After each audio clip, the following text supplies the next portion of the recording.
Hello everyone, in today's video I'm gonna show you how to add order tracking page on Wix. So basically what you're gonna have to do is simply click on add apps, and then you're gonna have to simply search for tracking page, and then here you're gonna have to install this one here, the tracking page one, and then click on add to site. And basically what you're gonna have to do next is simply wait until this loads up, and then you're gonna have to simply click on add to site. So agree and add.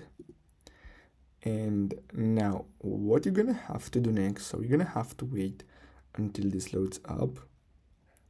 As you can see, adding tracking page.